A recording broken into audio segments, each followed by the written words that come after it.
Hello everyone, स्वागत है आपका एक और नए एपिसोड के अंदर केस स्टडीज के। तो चलिए स्टार्ट करते बिना टाइम को वेस्ट करें। तो सबसे पहले हमारे पास जो केस आ चुका है वो ये है। अच्छा, मैंने आपको पहले बताया था केस स्टडीज की वीडियो बीच बीच में ऑल्टरनेटिवली आती है। तो जो केस स्टडी पढ़ने का तरीका है वो मैं फिर से रिपीट कर देता हूँ, आप भूल ना गए हो। सबसे पहले हम लास्ट से पढ़ेंगे कि क्या पूछा गया है, जिससे हम अपना डायरेक्शन को नैरो कर सके, और देयर आफ्टर हम केस को पढ़ेंगे।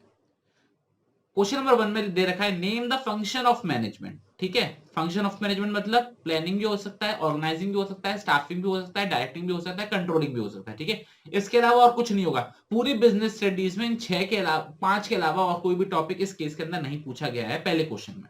Name the function of management which Banwari Lal is asking his grandsons to follow. ठीक है, list any two reason why it is considered as an indispensable function of management। मतलब क्या, अब दूसरे पॉइंट के अंदर इसको इतना इंपॉर्टेंट फंक्शन क्यों माना जाता है, तो आपको कोई भी दो आपको इसकी इंपॉर्टेंस बतानी है। ये क्लियर हो गया। तो पहले में आपको बताना है कि planning, organising, staffing, directing, control में कौन सा फंक्शन होगा, और सेकंड में बताओगे आप उसकी कोई भी दो इंपॉर्टेंस। ठीक है, तो ये नैरो थिंकिंग क्लियर हो गई। ओके, तो सबसे पहले पढ़ते हैं। Banwari Lal is a cloth merchant in Karol Bagh. His grandson are requesting him to let them diversify the business into bridal wear. Okay. Banwarilal has agreed on the condition that they will follow the function of the management he has always followed। मतलब अभी तक पहले 3 line के अंदर सिर्फ story ये है, एक क्लोथ मर्चेंट है, उसके ग्रैंडसन बोले दादाजी डाइवर्सिफाई कर लो। ठीक है, बनवारीलाल ने बोला सिर्फ एक शब्द, एक शर्त पर कि आपको फंक्शन फॉलो करना पड़ेगा। अब देखते हैं उन्होंने क्या फंक्शन के बारे में बोली है।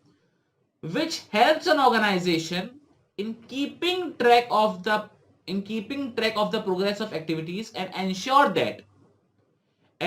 that activities conform to the standards set in advance so that organizational goals are achieved। मतलब वो कहना चाह रहे हैं हमको एक ऐसा फंक्शन फॉलो करना है जो हम अगर ट्रैक पर है वो हमको बताते रहे कि हम ट्रैक पर हैं कि नहीं, और ये इंश्योर करे जो पहले हमने स्टैंडर्ड सेट करे थे वो अचीव हो रहे हैं कि नहीं हो रहे हैं। तो बताइए यहाँ पे कौन सा फंक्शन है? क्या यहाँ पे प्लानिंग की बात हो रही है, यहाँ पे ऑर्गेनाइजिंग की बात हो रही है, क्या यहाँ पे स्टाफिंग की बात हो रही है, क्या यहाँ पे डायरेक्टिंग की बात हो रही है, या फिर यहाँ कंट्रोलिंग की बात हो रही है? तो बताइए मुझे इसका आंसर।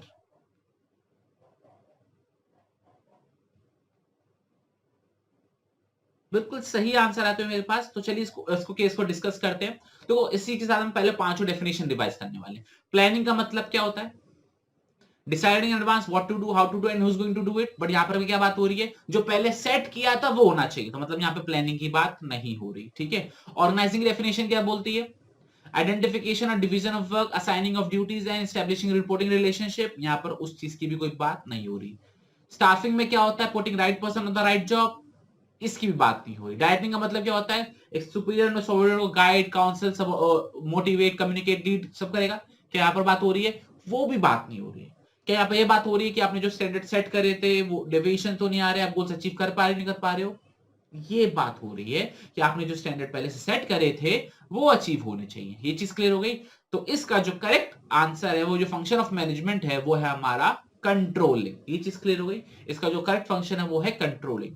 अब हमको बात करनी है, कोई भी दो उसके रीजन बताने हैं कि why it is an indispensable function of management. Simple words में आपको यह बताना है कि उसकी दो इंपॉर्टेंस क्या है। ये चीज क्लियर हो गया। तो जरा डिस्कस करें इसकी इंपॉर्टेंस को भी लगे हाथ रिवाइज ही कर लेते हैं। सबसे पहले जो इंपॉर्टेंस है वो हमारा अकॉम्प्लिशिंग ऑर्गेनाइजेशनल गोल्स, ये क्लियर हो गया। दूसरा जजिंग एक्यूरेसी ऑफ स्टैंडर्ड्स, ये चीज क्लियर हो गया। तीसरा making efficient use of resources, ये चीज क्लियर हो गया। यहां तक क्लियर हो गया, फिर से रिपीट करते हैं। ऑर्गेनाइजेशनल गोल्स, उसके अलावा आपका हो गया accomplishing organization goals, making efficient use of resources, और तीसरा हो गया हमारा ये जजिंग एक्यूरेसी ऑफ स्टैंडर्ड। इसके बाद ऑर्डर एंड डिसिप्लिन को वो इंश्योर करता है। इसके अलावा मोटिवेशन के लिए काम करता है और फैसिलिटेट कोऑर्डिनेशन इन एक्शन। तो ये छह के छह हमने रिवाइज कर ली प्रॉपर्ली।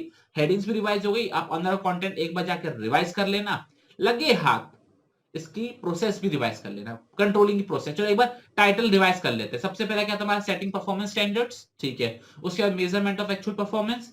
तीसरा comparison of actual performance with standards, चौथा एनालाइजिंग डेविएशन, एनालाइजिंग डेविएशन के अंदर 2 पॉइंट्स आते थे, critical point control and management by exception, और last taking corrective actions.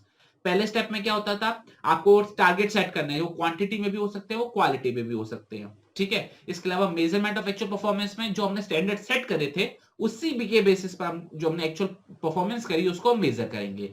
There after हम क्या करने वाले हैं, जो सोचा था और जो हुआ उसको कंपेयर करेंगे, ठीक है। कोई डेविएशन अगर आता है तो फिर उसको एनालाइज किया जाएगा कि डेविएशन क्यों आया। उस डेविएशन को देखते समय हम 2 चीजों को ध्यान रखेंगे, एक क्रिटिकल पॉइंट का और एक मैनेजमेंट बाय एक्सेप्शन का।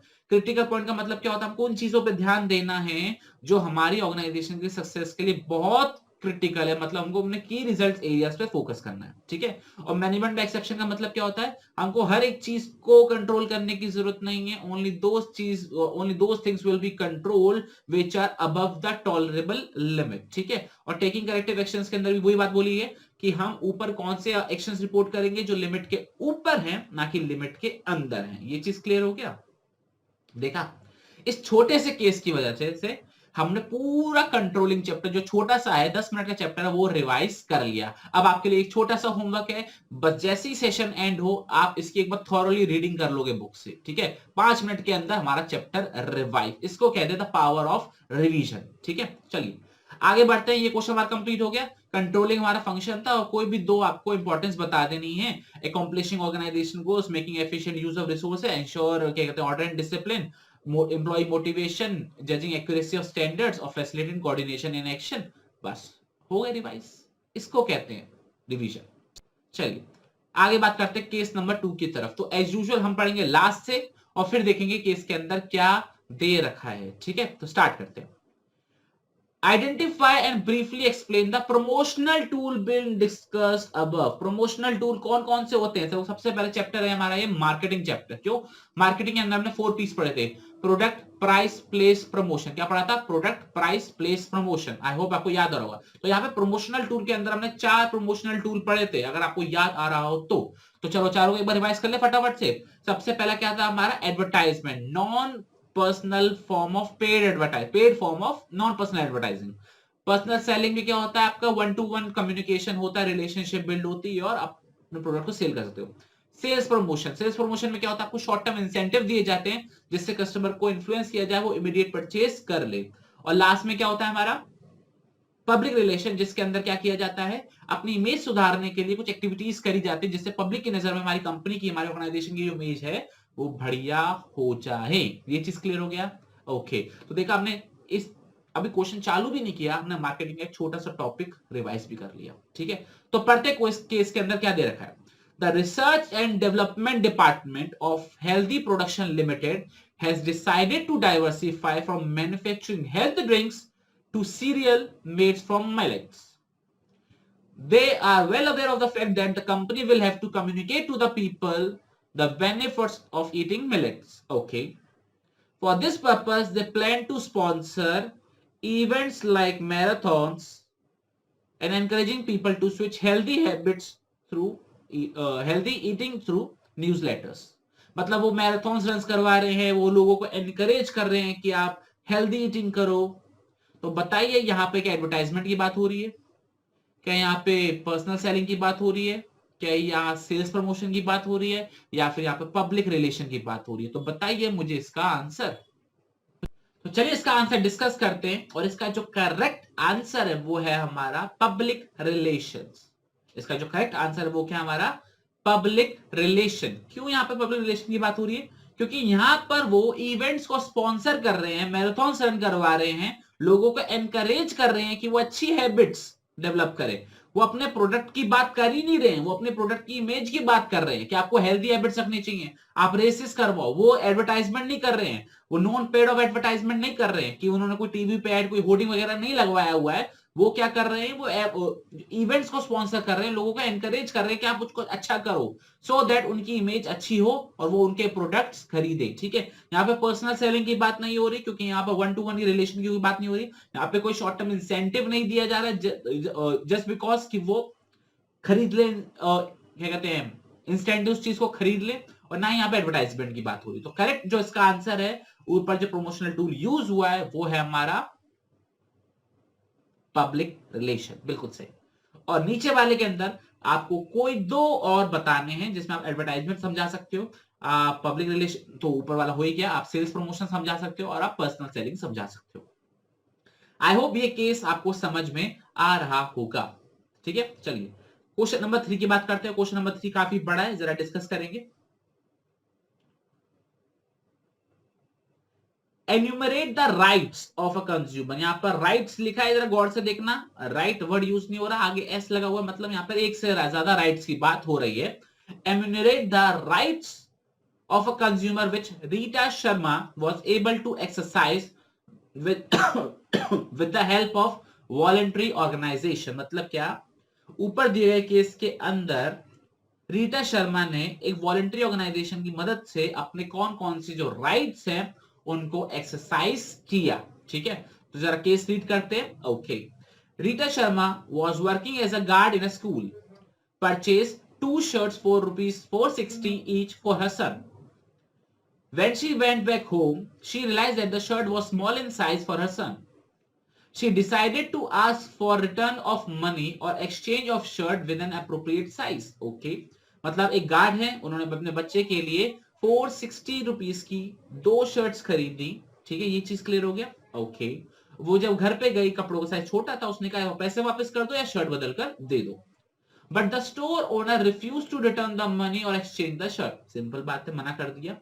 रीटा शर्मा वॉज डिसहार्टेंड, दुखी मन से वो घर पर लौटी।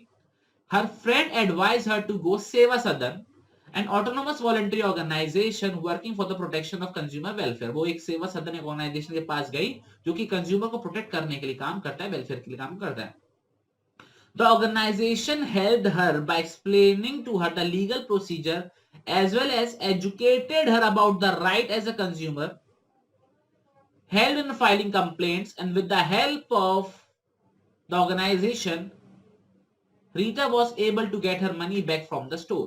तो बताइए ऊपर दिए गए केस के अंदर कौन कौन से राइट्स हैं जो उन्होंने अपने एक्सरसाइज किए थ्रू दिस वॉलंटरी ऑर्गेनाइजेशन।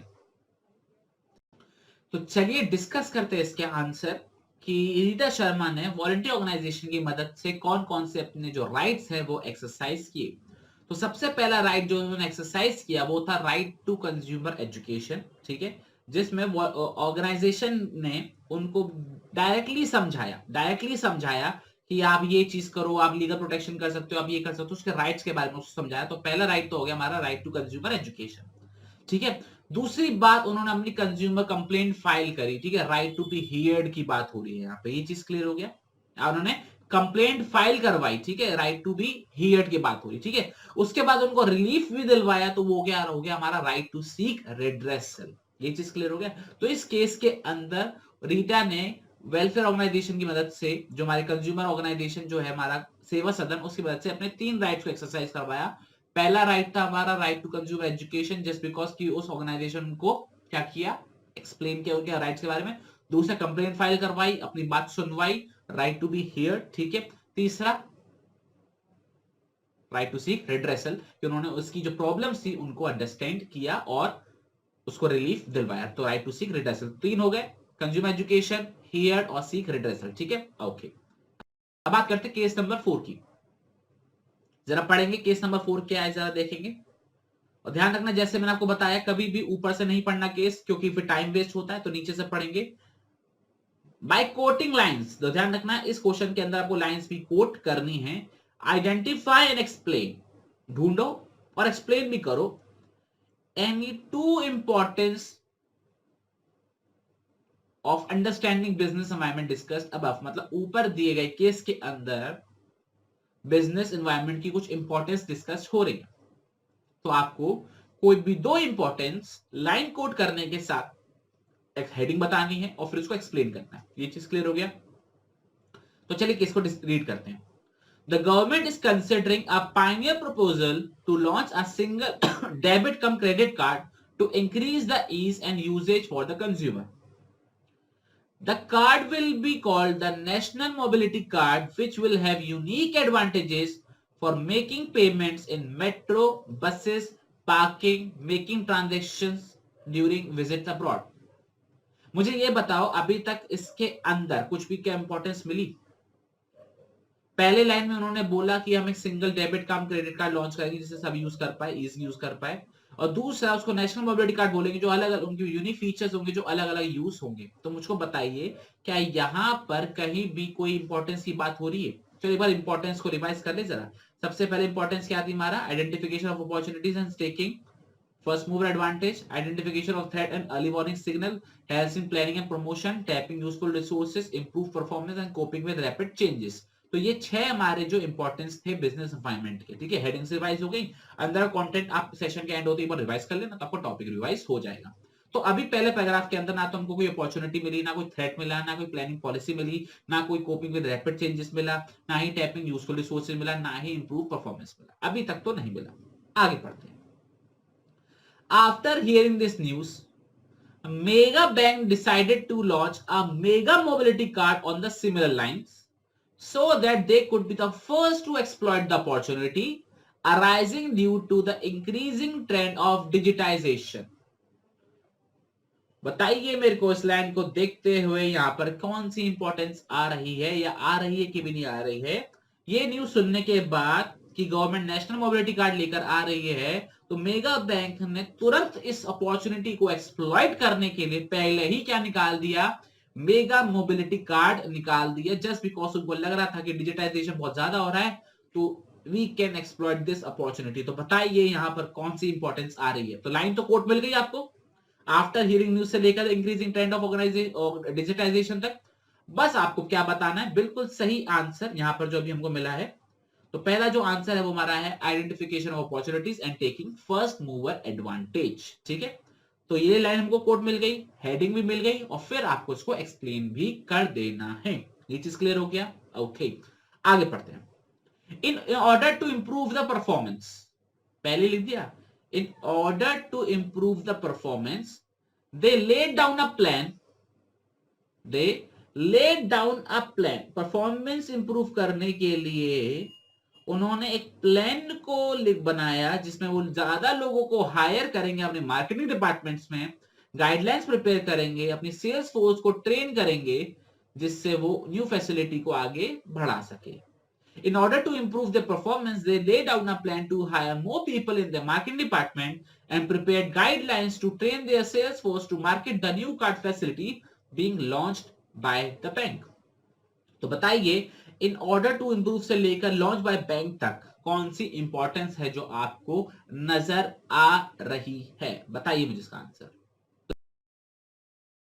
तो चलिए डिस्कस करते हैं कि सेकंड इंपॉर्टेंस कौन सी आ रही है। तो जो सेकंड इंपॉर्टेंस है वो 2 है, ठीक है, एक नहीं है, 2 है। पहला, helps in assisting planning and policy formulation, क्योंकि यहाँ पे उन्होंने बोला कि ऊपर वाले ट्रेंड को देख के वो प्लानिंग पॉलिसी बना रहे हैं कि वो नए लोगों को हायर करेंगे, फिर उनको ट्रेन करेंगे जिससे वो मार्केट में लॉन्च कर सके। तो ये तो हो गया helps in assisting planning and policy formulation. और जो तीसरी हेडिंग है जो इसी के अंदर इंक्लूडेड है वो है हमारा इंप्रूव्ड परफॉर्मेंस, ठीक है। ये उन्होंने बाकायदा उन्होंने लिख दिया है कि हाँ भाई हमको परफॉर्मेंस इंप्रूव करने के लिए हम क्या कर रहे हैं, ये करेंगे, वो करेंगे, ऐसे करेंगे। तो वो दे आर अडॉप्टिंग इटसेल्फ, ठीक है। ये चीज क्लियर हो गई आपको? तो यहाँ पर आपको कोई भी 2 बतानी थी, ठीक है। तो यहाँ पर 3 हाईलाइट हो रही हैं, बट आपको एग्जामिनेशन पॉइंट ऑफ व्यू से कोई भी 2 बतानी है। तो सबसे पहले हमको यहाँ पर क्या मिला? Identification opportunities and taking first mover advantage. दूसरा हमको यहाँ पे कह रहा है इंप्रूव परफॉर्मेंस, और तीसरा क्या मिला? It helps in assisting planning and policy formulation. I hope ये केस आपको समझ में आ गया होगा। आपको लाइन कोट करनी है, हेडिंग्स लिखनी है और फिर उसको एक्सप्लेन करना है। आई होप आपको ये केस समझ में आ गया। तो चलिए अब नेक्स्ट केस के बारे में हम पढ़ते हैं, केस नंबर 5। जरा गौर से पढ़ेंगे, लास्ट से शुरुआत करेंगे फिर केस को रीड करेंगे। पहला क्या? Identify the steps in the trading procedure for buying and selling of security which have been discussed above. मतलब ऊपर वाले केस के अंदर कौन से स्टेप्स हैं जो डिस्कस हो रहे हैं ट्रेडिंग प्रोसीजर के, ठीक है। अब आपको याद हो ट्रेडिंग प्रोसीजर हमने फाइनेंशियल मार्केट चैप्टर पढ़ा था, उसके अंदर हमने 10 पॉइंट्स पढ़े थे, याद आ रहा है आपको कुछ? बिल्कुल सही। तो वही चीज हम पढ़ने वाले हैं यहाँ पर। State the next 4 steps of the trading procedure, ठीक है। State the next 4 steps of trading procedure. तो रीड करते हैं। Radhika got 10 lakh rupees after selling her parental property which which she had got as a gift from her grandmother. Her friend advised her to invest in securities instead of the stock market. अभी तक कोई steps follow नहीं हुआ है. Radhika was unaware of the procedure for the same. Her friend introduced her to a stock broker. ठीक है? Introduced to her the stock broker who has registered with the National Stock Exchange. Okay. Radhika approached the broker. Again, the broker guided her to open a demat account with a depository as well as a bank account. उसने account open करवाने की बात करी और राधिका ने bank account और demat account open करवा लिया. ये क्लियर हो गया. तो वो किसके पास गए? ब्रोकर के पास गए. उसके बाद डीमैट अकाउंट ओपन हो गया. बिल्कुल सही. तो मेरे को आप बताइए, कमेंट सेक्शन में बताइए, वीडियो को पॉज करके बताइए कि कौन से 2 स्टेप्स हैं ट्रेडिंग प्रोसीजर के जो ऊपर फॉलो हो चुके हैं और बाद के 4 स्टेप मेरे को बताइए जो फॉलो होंगे. ये चीज क्लियर हो गया. तो वीडियो को करें पॉज. मैं आपको देता हूं 1 मिनट का समय. मुझे बताइए इसका आंसर. तो चलिए डिस्कस करते हैं इसका आंसर. सभी के आंसर एकदम सही आ रहे हैं. तो पहला जो स्टेप फॉलो हुआ है वो है हमारा सेलेक्टिंग द ब्रोकर और सेकंड स्टेप क्या हुआ हमारा follow opening of demat account. ये चीज क्लियर हो गया. ऊपर ये 2 बातें बोलिए. तो ए पार्ट का आंसर आपको 2 चीज मिल गई. पहला सेलेक्टिंग द ब्रोकर, दूसरा ओपनिंग द डीमैट अकाउंट. अब जो नेक्स्ट 4 स्टेप्स हैं वो आपको याद रखने पड़ेंगे. अगर आपको याद हो, हमारे पास 10 स्टेप्स थे तो 2 स्टेप हो गए. आपको 4 स्टेप्स और बताने. तो ये क्वेश्चन आपका 6 नंबर में आया होगा. तो थर्ड स्टेप क्या? Placing the order. ठीक है. उसके बाद हमारा जो 4th स्टेप है वो क्या है? Matching share price. ठीक है. उसके बाद एग्जीक्यूशन. ये चीज क्लियर हो गया. और फिर हमारा contract note, issuing of contract note. ये सिर्फ मैंने आपको कीवर्ड्स बताए हैं. आपको पूरा इसको डिटेल में एक्सप्लेन करना होगा. और अगर बच्चे हैरान है कि सर ये कौन सा क्वेश्चन कहां से पूछ लिया गया है, तो आज आपका एक होमवर्क क्वेश्चन आपको चैप्टर नंबर 10 फाइनेंशियल मार्केट के अंदर एक ट्रेडिंग प्रोसीजर आपका टॉपिक है. उसके अंदर 10 पॉइंट्स दे रखे हैं. उसको प्रॉपरली देखिए, याद करिए, रिवाइज करिए, फिर ये केस को दोबारा सॉल्व करिए. ठीक है. ये चीज क्लियर हो गया. तो आपको एक होमवर्क क्वेश्चन है कि आज आपके सेशन के एंड होते ही एक बार trading procedure properly line by line read कर लेना है. दिमाग में वो चीज बैठ जाएगी. ये चीज क्लियर हो गया. ओके, आगे बढ़ते हैं. अच्छा, जो पीछे चलते हैं. जो हमारा केस था ये वाला, वो वाला रीटा शर्मा वाला जो हमारा केस था, मुझे यार ये बताओगे वो कौन से, अगर वो कंज्यूमर फोरम में जाती है, वो किसी कंज्यूमर फोरम में जाती तो वो कहां कंप्लेंट फाइल करती? कौन से कंज्यूमर में जाती बताइए जरा. कौन से कंज्यूमर कोर्ट में जाती जरा मेरे को बताओ. क्वेश्चन नंबर 3 की बात कर रहा हूं मैं. बिल्कुल सही आंसर, वो डिस्ट्रिक्ट फोरम में जाती क्योंकि उसका जो क्लेम अमाउंट है वो 20 लाख से नीचे है. 460 इंटू 2 920 रुपीज है. ठीक है. ये चीज क्लियर हो गया. ओके, अब बात करते हैं इसके अंदर. ठीक है. देखो 6 नंबर का क्वेश्चन है और 6 नंबर के अंदर आप एक लाइन लिखकर आओगे, 6 लाइनें लिखकर आओगे ना, तो आपको मार्क्स नहीं मिलते. मैं शुरू से आपको यही बात बोलता आ रहा हूं. आपको वो आइडेंटिफाई बोले, आपको वो स्टेट बोले, आपको जो आगे मार्क्स लिखे हुए हैं उस हिसाब से आपको अपने आंसर की राइटिंग करनी है. ठीक है ना. ये चीज आपको समझ में आ रही है. कोई 6 नंबर का क्वेश्चन दे रहा है और वो आपसे बोल रहा है स्टेट करो भैया, 4 लाइन में आंसर लिख दोगे, 6 नंबर मिल जाएंगे आपको? The answer is no. जब अगर आप क्वेश्चन जो इंस्ट्रक्शंस रीड करते हो ना, तो उसमें क्या लिखा होता है? 6 नंबर का आंसर 200 वर्ड्स में होना चाहिए. अब 6 लाइन के अंदर 200 वर्ड नहीं लिख सकते. ठीक है. इस चीज को आप इंश्योर कीजिए. वो चाहे आइडेंटिफाई बोले चाहे वो स्टेट बोले, आपको पहले जो उन्होंने बोला आइडेंटिफाई, वो आइडेंटिफाई करके हेडिंग लिख दो. देयर आफ्टर आपको उसको एक्सप्लेनेशन लिखना है 2 लाइन के अंदर. एटलीस्ट मैक्सिमम 3 लाइन होनी चाहिए. ठीक है. ये मत जाना कि सर यहाँ पर आइडेंटिफाई लिखा है, सर यहाँ पे स्टेट लिखा है, हम तो सिर्फ वही कर कर आएंगे क्योंकि यही बोला गया. बेटा थोड़ी बुद्धि चलाओ आप. 6 नंबर के क्वेश्चन के अंदर वो आपसे 6 लाइन पूछेगा, 3 लाइनें पूछेगा, 2 लाइनें पूछेगा. वो आपसे चाहेगा कम से कम आप भर भर के थोड़ा सा तो आंसर लिखो, जस्ट टू एंश्योर कि आपको मार्क्स पूरे मिले. यही चीज आपको समझ में आ रही है. ये चीज मैं आपको आज से नहीं बता रहा हूं. अगर आपने मेरे पुराने 11 एपिसोड देखे हो तो उसमें मैं आपको हमेशा ये बोलता हूँ, चाहे 1 नंबर में आइडेंटिफाई वर्ड यूज हो रहा हो तो 2 लाइन में लिख दो भाई. क्या जा रहा है, घिस जाओगे क्या? लिख दो. ठीक है. ओके, अब बात करते हैं लास्ट केस की तरफ. Identify and briefly explain the method of flotation followed by the company. ये चीज क्लियर हो गया. Identify and briefly explain the method of flotation followed by the company. Method of flotation याद आ रहा है कहां से चैप्टर है? फाइनेंशियल मार्केट से गया. मेथड ऑफ फ्लोटेशन किस में था? प्राइमरी में था, सेकेंडरी में था, प्राइमरी में था. 5 मेथड से मेथड ऑफ फ्लोटेशन के. पहला क्या था हमारा? Offer through prospectus. दूसरा क्या था हमारा?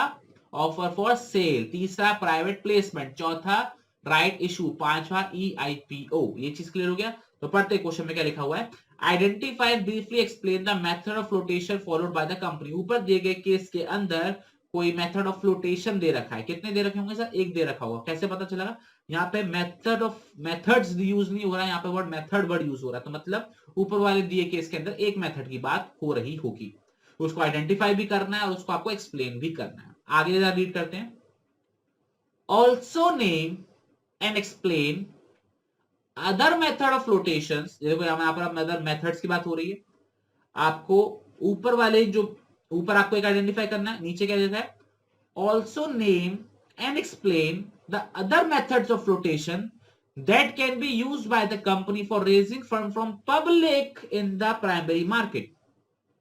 मतलब इन्होंने क्या बोला है, ऊपर जो केस दे रखा है वो, और आपको कोई अदर मेथड ऑफ फ्लोटेशन बताने हैं जिसमें हम पब्लिक से पैसा रेस कर सकते हैं प्राइमरी मार्केट के अंदर। पब्लिक से पैसा, यहाँ पे जो कीवर्ड है पब्लिक से पैसा रेस करने की बात हो रही है, तो जरा मेरे को हम डिस्कस करेंगे यहाँ पर पब्लिक से पैसा कैसे रेस किया जाता है।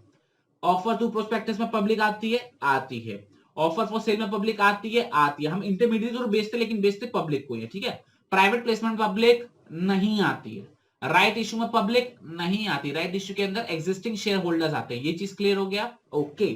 और EIPO में पब्लिक आती है क्योंकि आप इलेक्ट्रॉनिकली बेच रहे होते हैं। तो आपका जो आंसर है ना वो इन 3 पॉइंट में से निकलेगा, पहला ऑफर टू प्रोस्पेक्टस, दूसरा ऑफर फॉर सेल और तीसरा EIPO। तो इन 3 पॉइंट में आपका आंसर खत्म होने वाला है, ठीक है। इसको कहते हैं केसेस को सॉल्व करने की टेक्निक। तो जरा क्वेश्चन को रीड करते हैं। Kaina, a beauty product e-commerce company, is diversifying into men's grooming. It also tapping the demand for beauty products in the fashion industry and ambient professionals such as makeup artists. As it diversifies its online presence, Kaina is also expanding its physical presence. They have 41 outlets across 18 cities presently and plan to expand to 180 outlets. Each store requires a capital expenditure of rupees 60 to 80 lakhs. The company decided to raise funds by issuing equity share, but not directly to public, rather by offering them for sale through brokers. मतलब public को directly नहीं बेच रहे हैं, but वो brokers के through बेच रहे हैं। तो बताइए मुझे इसके अंदर कौन सा मेथड ऑफ फ्लोटेशन यूज हो रहा है। बिल्कुल सही आंसर। तो इसके ऊपर जो हमारा केस फॉलो हो रहा है, जो मेथड फ्लोटेशन यूज हो रहा है वो हो रहा है हमारा ऑफर फॉर सेल। उसको आपने आइडेंटिफाई कर लिया और फिर आपको उसको एक्सप्लेन भी करना है, ठीक है। और नीचे वाले के अंदर क्या दे रखा है, name and explain other method. ऊपर वाले दिए के अलावा अदर मेथड जो कि पब्लिक से रेस करने में मदद करते हैं। तो हमारा ऑफर फॉर सेल तो हट गया, बच्चे कितने, 4। Offer to prospectus, private placement, right issue और EIPO। तो बताइए इन 4 में से कौन से हमारे अदर फंक्शंस हैं, 4 भी हो सकते हैं, 3 भी हो सकते हैं, 2 भी हो सकते हैं, 1 भी हो सकता है, जिसमें पब्लिक से पैसा आ सकता है। और इसका जो करेक्ट आंसर है वो हमारे 2 हैं, ऑफर टू प्रोस्पेक्टस और EIPO। ये चीज क्लियर हो गया। इसी के थ्रू हम पब्लिक से पैसा रेस करते हैं, ये आपको चीज समझ में आनी चाहिए। और बाकी जो 2 हैं, राइट इशू, राइट इशू का मतलब होता है आप एग्जिस्टिंग शेयर होल्डर्स को आप शेयर इशू करते हो, they are not public. Secondly, private placement के अंदर आप कैपिटल बड़े बड़े इन्वेस्टर्स के पास जाते हो, बड़ी बड़ी कंपनीज के पास जाते हो आपको पैसा देने के लिए, तो वो भी पब्लिक नहीं आती है। आपको ये चीज समझ में आनी चाहिए। इसका जो करेक्ट आंसर है, पहले वाले पार्ट का आंसर आपका ऑफर फॉर सेल और दूसरे वाले पार्ट का आंसर है हमारा offer through prospectus and EIPO। I hope ये केसेस करने में आपको मजा आया होगा। That's it for the today session. I hope आप इस केसेस को अच्छे से करते रहेंगे और पुराने केसेस भी आप एक बार जरूर देख लेंगे, ठीक है। आपसे मुलाकात होती है अगले एपिसोड के अंदर। टिल देन पढ़ते रहिए। जय हिंद, जय भारत, टाटा, बाय बाय।